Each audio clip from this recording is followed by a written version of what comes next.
Hora de conversar com o Carlos Andreas. Assunto de hoje: o Senado votou nesta quarta-feira pela derrubada de um veto presidencial que pode abrir novamente a brecha para reajustes a várias categorias do funcionalismo público. E aí, Andreasa, bom dia para você. Como é que está a relação desse momento do presidente com o Congresso brasileiro? Fala, Luiz Megali. Alô, pessoal. Sheila, Carla, bom dia. Essa manifestação ontem do Senado representa, caso prospere, caso esse veto presidencial caia, representa uma bomba fiscal.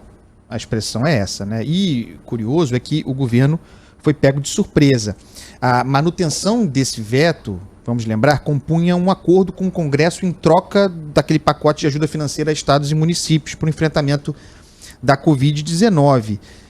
Lembrando ainda que esse acordo, ainda em maio, foi, chamemos assim, boicotado, ou se tentou encontrar uma brecha para que o acordo fosse vencido pelo próprio presidente da República, Jair Bolsonaro. Naquela ocasião, até que o Paulo Guedes estrelasse em mais uma crise nessa relação, naquela ocasião o presidente tentou, usando o então líder do governo, Major Vitor Hugo, encontrar uma brecha para que se colocasse ali benefícios, possibilidades para corporações que não aquelas diretamente ligadas ao enfrentamento da Covid-19.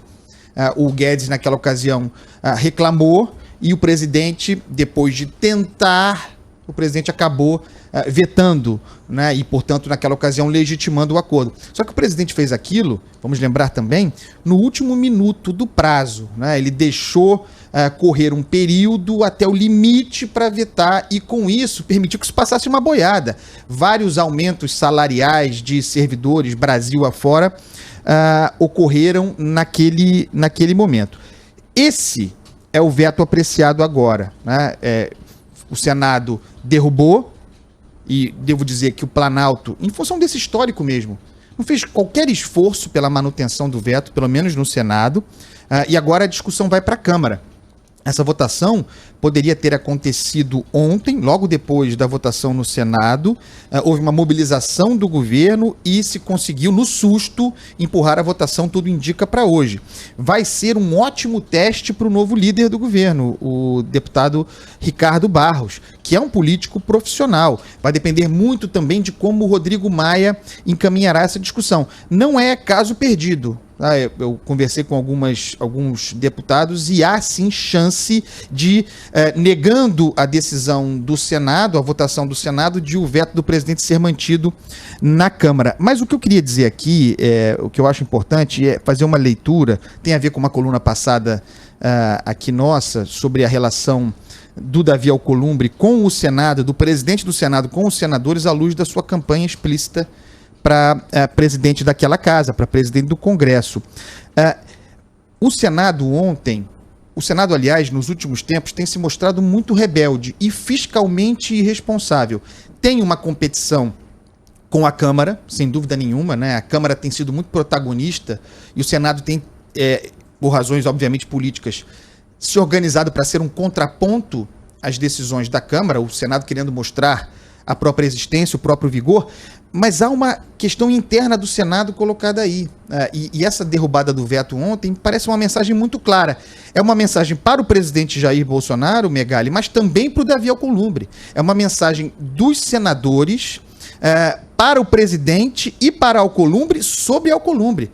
Mais ou menos dizendo o seguinte: olha aqui, presidente, pessoal, se liguem. O Davi Alcolumbre está em campanha, só pensa em campanha, só trabalha pela própria reeleição.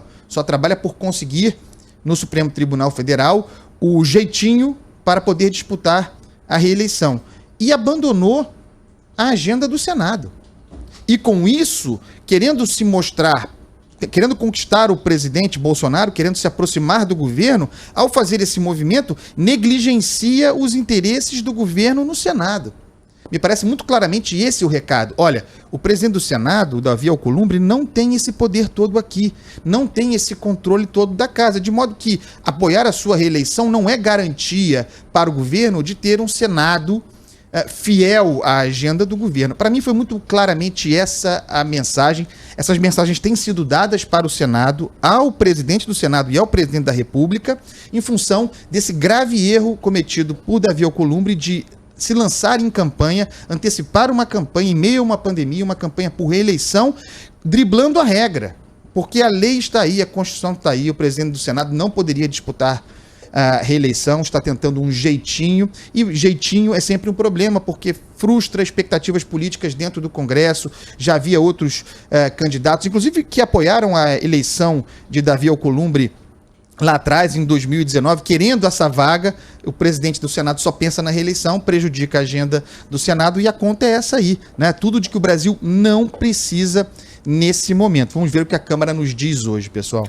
Andreasa, muito ouvinte nos cobra aqui para que a gente jogue para você o assunto início do Campeonato Brasileiro para o Flamengo, o atual campeão, super favorito, mas que até agora só conquistou 4 dos 12 pontos disputados. Ontem contou até com uma ajudazinha do VAR para conseguir arrancar um empatezinho contra o Grêmio. E aí, Andreasa, discorra sobre Domenech Torrent. Não, é o seguinte, vamos lá. Primeiro, pra mim foi pênalti. E eu sou, nesse aspecto, se não tivesse sido, eu falaria. O cara botou, a regra é essa. Eu até sou contra a regra. Acho essa regra muito severa. Eu prefiro a regra anterior, né? Um tiro, um balaço como aquele do Vitinho, a bola bateu no braço do zagueiro.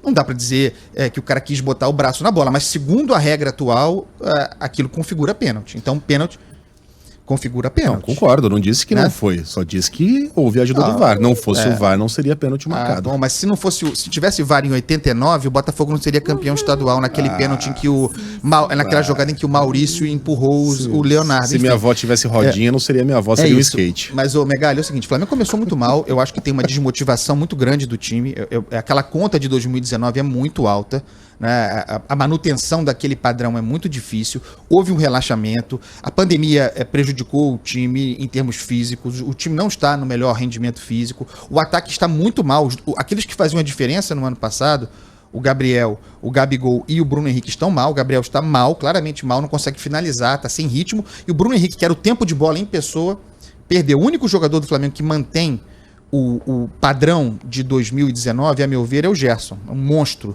titular da seleção brasileira para mim. Todos os outros caíram muito. E aí você perguntou do treinador, né, o Domenech Torrent. Ontem o sujeito tirou o melhor jogador do time no meio, tirou o Gerson. Eu fui à loucura, né?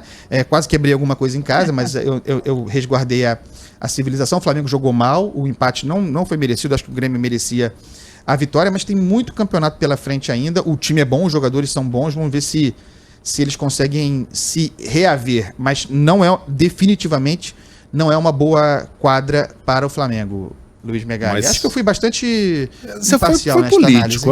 Foi bem político, eu achei. Foi muito isentão, eu achei. O Domenech fica ou o Domenech vai?